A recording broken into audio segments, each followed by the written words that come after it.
Hi students, hi learners, how are you? So I am back with the continuation of the modal auxiliaries.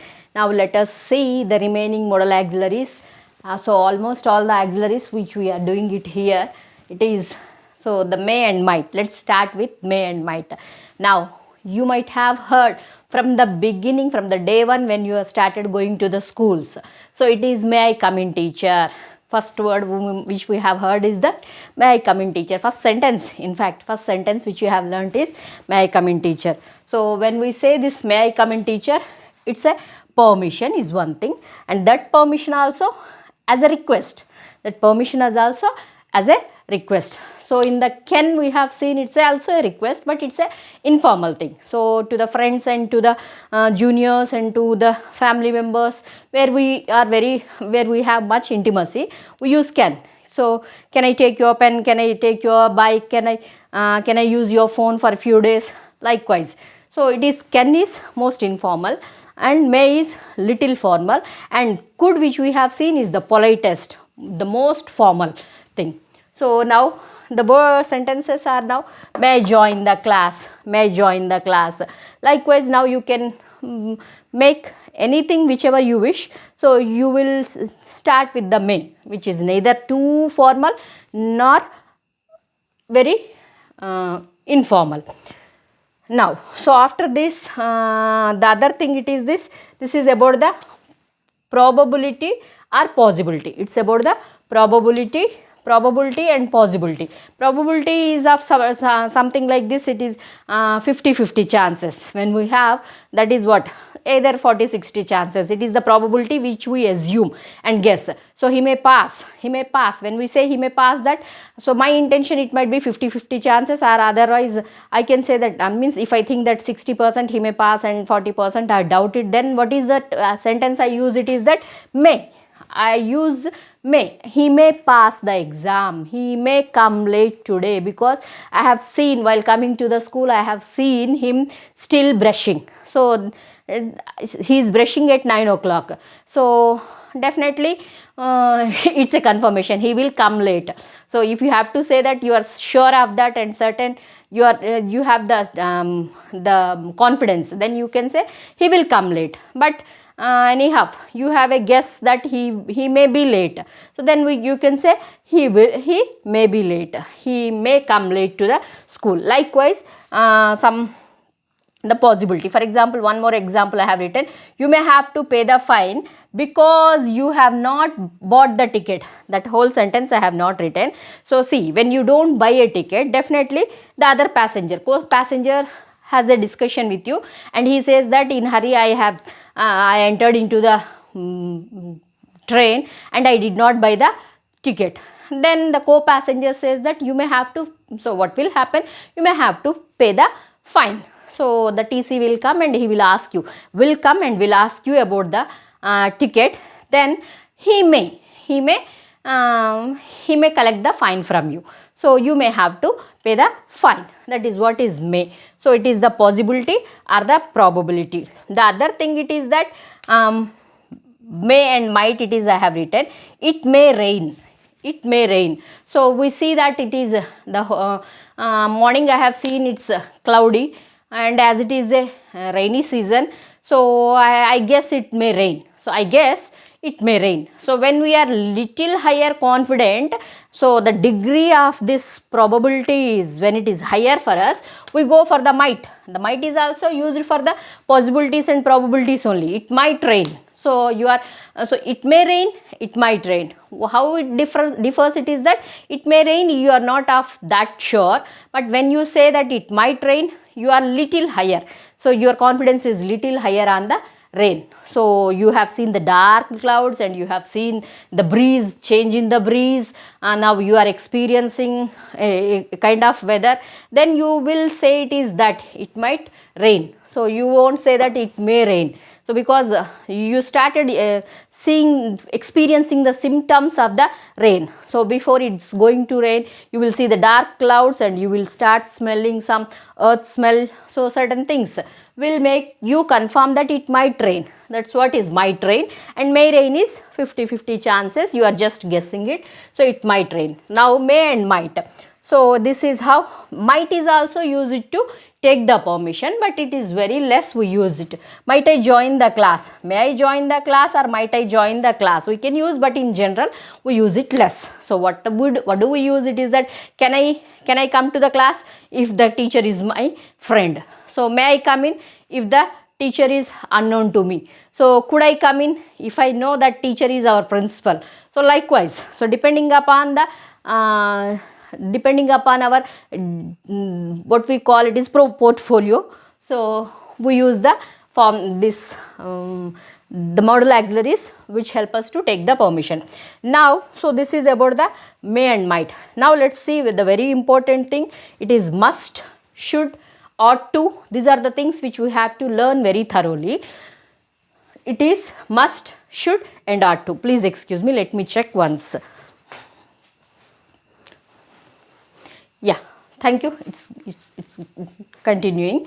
So must. So see, generally the sentences, you must read. You must read. You understand that you have to read. Somebody says that you should read. You understand that you have to read. Somebody says that you have to read. Here also you understand that somebody is saying to me that I have to read.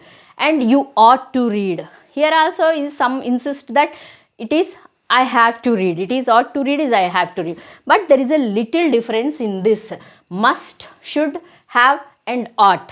So even need to also, you need to read. See this, as we started using, the meaning changes. So as we place according to the situation, according to the circumstances, this meaning changes. First it is that, remember one thing, so this is an emphasis. Emphasize certain thing means we stress, means we make sure, we make them to do it. That is what is emphasis. We emphasize certain things. It is a positive way of expressing. Now it's not a negative thing. It's not that you must read means it's good for you, you have to read, likewise it is. So it's we express the duty, we express the obligation, we express the necessity. It's an advice. It helps us to make suggestions also. Let's see few sentences. We must love our nation. We must love our nation. So it is the speaker. The speaker himself has the intention that he loves India and he loves his own nation. So he says that, suppose you imagine they might be the soldiers, or they might be some government employees, or somebody, so are all the citizens of India. They have that feeling, they have that obligation. So they feel that we must love. We must love. It is the speaker's authority. Please do remember, it is the speaker's authority. So it is, we must love our nation is one sentence we can see. The other thing is, you must give up smoking. You must give up smoking. So see, your mother, your father, your teacher, your friend, so all of them, you must give up this. See, if you don't give up now, the days will be very worse. The coming days will be very worse. So you must give up. So it is an, in this you must give up, what it is that, it is an advice or suggestion. So you must give up. So if you don't give up, so see, when you don't give up smoking, what happens, everybody knows. So that's what this is. It's a suggestion and it's a advice. And the other thing that is, might be he is diagnosed with some cancer. You imagine now he is diagnosed with the cancer. Then what it is that, it's not advice and suggestion. That stage is over. Now it's necessary for him. It's necessary. The doctor says you must give up now. If you don't give up, so the days will be very near. So just like, so you must give up the smoking. And when it is negative, so when you want to prohibit certain things, so then we use this must not only. So you must not disturb the patient. You must not disturb the patient. So it is an prohibition from doing certain things. So you must not cross the road. Without this traffic lights, you must not cross the road. And before you cross the road, you must look either side. Then when you confirm, after confirmation, you need to cross. You have to cross the road. See, you need to cross the road. You have to cross that road. Then you can cross the road. So this is how we cross the roads. So now it is, you must not cross when the red light is on. So you must not move your vehicle when the red light is on. We all know it. So we can start our vehicle when the green light is given. So we can start, then we have to start. So then it's not must, we can start at that time, because it's no, nobody, so some speaker need not give that force to you. So it's you yourself feel that and you are given that permission there, then you may start, or you can start, and anyhow you will be waiting, so you will start there. So you must not disturb the patient, you must not waste your time, you must not cross the road, I said. You must not break the things, you must not break any relationships, you must maintain good relations with your family and friends. See, this is must and must not. This is how we make use of this must. The teachers must have patience. See, it's a duty, whether you call it is a duty or obligation. Teachers must have patience. Doctors also must have patience. So if the doctors and patients, doctors and teachers, and even in fact any person in duty without patience, in simpler way, a man should have patience. So anyone, whoever we wish to success, whoever want to success, we should have patience.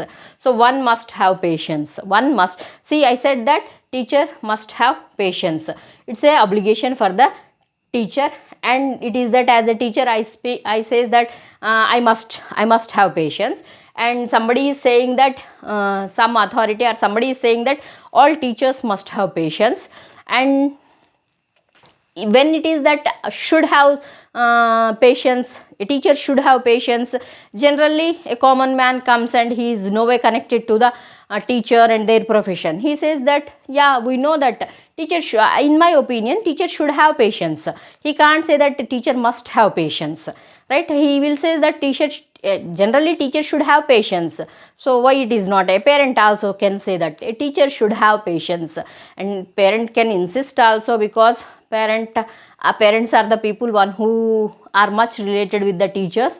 So they may insist us that you must have patience some way. And the person one who is not too much of one who does not have much of authority on us, and one who wants to express his co-passenger, a general friend, so then he says that you should have patience, a teacher should have patience.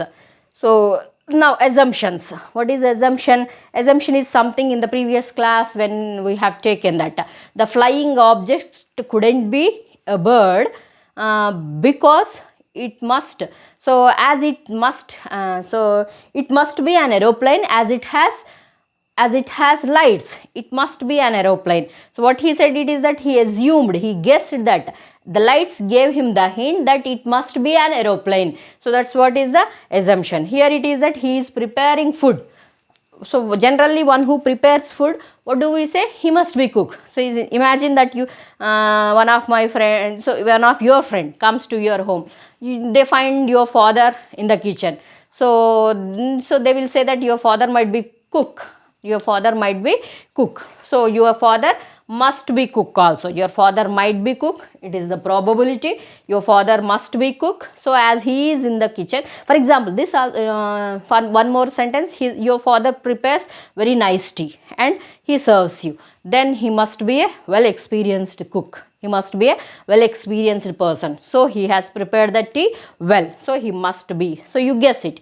Then you can say that no, he is not so, but he now and then he prepares, and when he prepares he enjoys preparing.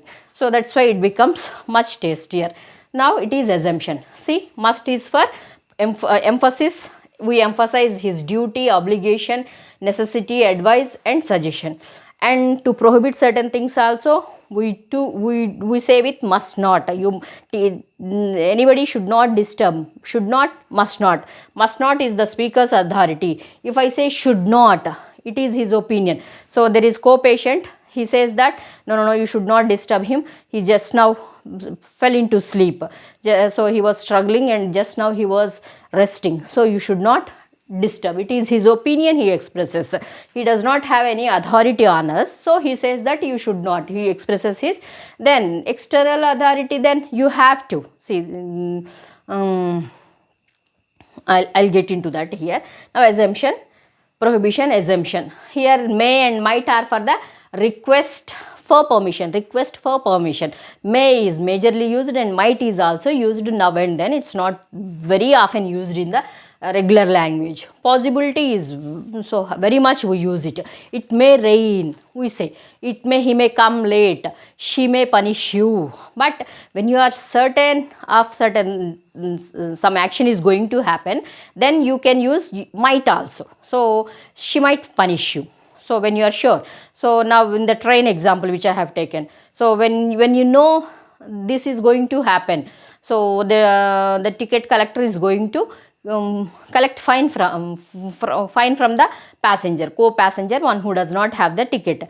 Then what you will say it is that definitely he might collect fine from you. So if something go, he might also send you to the jail. It's not such a crime to send to the jail. He might collect some fine from you. Now this must, let us see with this should, have to and ought to. So if I say this, you must love our nation, it is the speaker's authority. One must love their nation.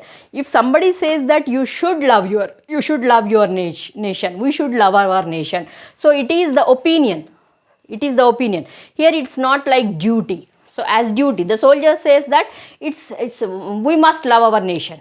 We must respect the rules or norms of the country. But it is a general person says that, so a soldier should respect. So soldiers should respect is a general person's opinion he expresses. So see, parents, now which is better sentence for the parents to say to his children, say to their children. So as a parent, if I have to say, which is the right sentence for me? Is it the should or must? You must study. Will it suit for my thing? Or you should study. So it's a emotion now. So now a single parent, imagine now. See, we don't have support from the from external sources. So it is we have to effort more. So what is that? Now you must study and you must support the family. So it is that she is trying to aware you with the necessity, with your duty. That is what is must. The same she as a mother can also say that you should study well. So if she is not in that difficulty and she does not need your support more, then she may say that for your future. So it's better you should study better for your future. So you must study is for she has a much intensity. So we need the help. You have to do it. Then it is you have to external authority. You need to do it. The same sentence I can say, the mother can say you need to do it, you have to do it, you should do it, but you must do it. You must do it is more emphasizing. See, must is more emphasizing. Should is some obligation, means should is something she has an opinion. She gives you an advice. It comes like this. Then you have to. So see, after 10 years, so this, for example, it's not 10 years. Our the home is under loan. After 10 years, see, if we don't pay the installments, EMIs of the house loan, what will happen? They will surrender so we have to surrender our home to them. So what we have now, what is that necessary? So this we have to clear our debt by within this 10 years. So we have to, it's an external authority, means the bank has a force on us. So they don't come and say, but we know that we have force from the bank. Then we make that we have to clear our installments. Unless we clear our installments, we can't own the house. That is what is have to. Then need to require, it's a requirement. See, we need to. So to win a race, we need to practice. We have to practice, right? We should practice. We must practice. We need to practice. Let us say now for running. What is must and should now? For it is must and should. See, generally we use must and should together. So must is something speakers emphasize and its opinion, both things together. Now runner. if he has to win the race, what he has to do, he need to practice more, he need to spend more time in the ground, he need to spend more time in the gym, he has to build his body. That is what have to or has to. Have to is for plural, has to for singulars. He so has to, we have to. So she has to spend more time in the gym, she has to build her body, and she has to become very strong, and finally she can win, or she will win, or she may win. So after all doing this process, we can decide whether she can, or she will, or she may. So that after going through this process, after observing this process, we come to know this. Now it is a requirement is one thing, and be in the need of. So need to. So we are in need of certain thing. So you need to read well, you need to study well, you need to. So the same way, how do we use this? Should, have, must, and need to are almost the similar things, but must is more emphasized, should is the opinion, and have to is an external authority. And here I have written, it is need to is next to must and have to. So it is next to this. It also need to is an emphasis. Need to is an emphasis.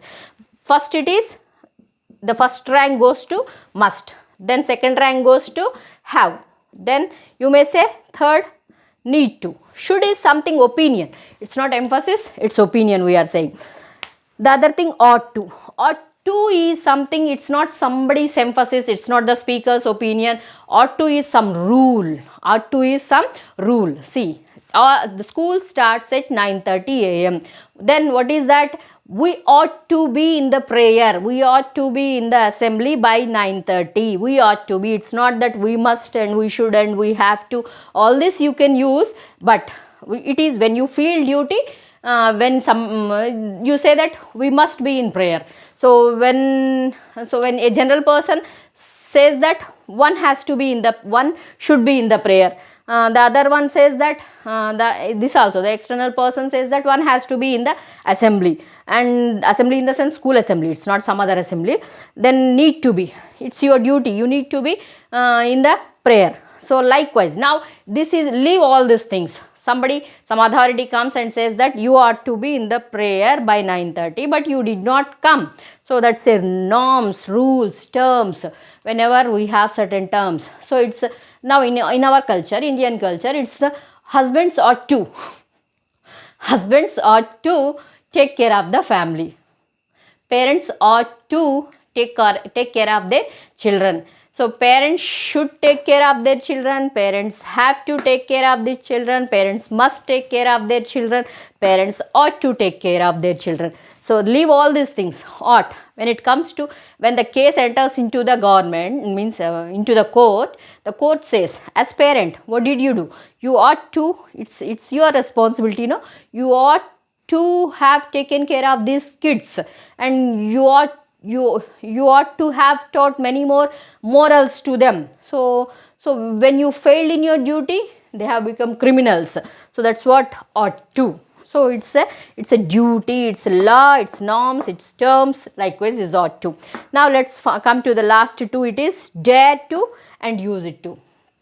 What is dare to? Excuse me. Yeah, right. What is dare to? Dare, you all know. Dare is courage. Dare is something. Dare is it's courage. It's a challenge also. So now when you dare someone, so what is that sentence? I dare them to dismiss me from the duties. I dare them to means I challenge them that, see, I'll do certain things. It's a student. So leave this example. A student in the class says that he does not write anything, but he challenges his teacher. You dare to fail me. You dare to fail me. So do you have that dare? That is what is dare to. So you dare to fail me. So then I look after you. So I look that matter later. So it's my father. Pata hai mere piche kaun hai? So likewise, I dare to. So that's a challenge. And courage also. Have some courage. So don't oppose the man who is suffering. So just don't oppose the man who is suffering. So see, generally moral things, it's a moral example which I have taken. So if you find a man, one who is one who is suffering, now don't oppose them, don't oppose them, so help them, help them. So don't oppose them and be helpful to them. That's what is daren't oppose them. It's dare not oppose them, dare not oppose them. Now use it to, use it to is, this is very less we use in our general lives, and rest of all the things we use. And use it is also one of the important thing which we use in our regular lives. So use it to is for the past habit, use it to is for the past habit. See, the ability, the past ability, it is I could jump in my childhood, I could run in my childhood, I could sing in my childhood, I could dance in my childhood, that which I cannot do it today. I can do but not as good as that age. Likewise, so I have that singing, dancing, playing, reading, writing certain things as my habit. So talking with my friends, all these are. So what we use this, I use it to, what do I say, it is that I use it to the past habit. I used to talk to my friends in the study hours, I used to play with my friends in the games period, I used to go all around my village, I used to help my mother, I used to observe all the tasks which are done by my father. So I used to, whenever, so in my past I have the habit of doing certain things, I used to. Then the other thing it is that to become accustomed now, it is now the other thing. Past habit is one thing, now at present we got habituated to it, we got habituated to it. Generally previously, it's the fact which I am saying now. So previously I used to I used to be allergic to the cold air and certain things, like even for different smells, the fragrance of perfumes, strong perfumes. So I used to, even today I am used to certain things, but now I am used to not all the things. Now I am used to little dust and little cold breezes. So it is that now I am used to. The other thing, now you can, let us take our speaking English. So in the previous, I'm not good at English. So when I was 20 years before, I am not so good at English. Now I am used to speak well. I'm used to speak well. I am used to. It's not my past hobby I am saying. It is present what it is I'm doing. I am saying it here now. So this is how we can make use of our sentences, the modal auxiliary verbs. So all these sentences, hope will these examples, pause the video, make note of the things. Hope this will help you a lot. Make your own sentences, and while speaking use them as much as possible. So the more you use, the more we learn. That's it. There is no any other way. The one and only way it is. So one Chinese saying, a person one who knows 1,000 kicks is not as better as a person one who knows a kick, but one who has practiced it 1,000 times. So I'll make it in short now. A person with one kick, but he has 1,000 practices of that kick. But there is another person, he knows 1,000 kicks but no practice. So who is better? A person with one kick but 1,000 practices is good. So now, so whatever you know it, so we are learning it little by little, but practice is very important. Practice. This example I said it just how much we have to do it, how much we have to do it, how much we must do it, we should do it, we need to do it to grow, to become better in the future. We need to do it. So to become successful person, we must practice it. So see, one should do it. There is no other way. So one should do it. One should practice it. So we have to do it. We have to practice it. Pay attention, concentrate well, and make note of all the things. On each and everything, write the notes. So comment me. Now the other thing, please like, share, subscribe, and do not forget to press the bell icon. Happy Saturday and Sunday. Thank you. Bye. Good night.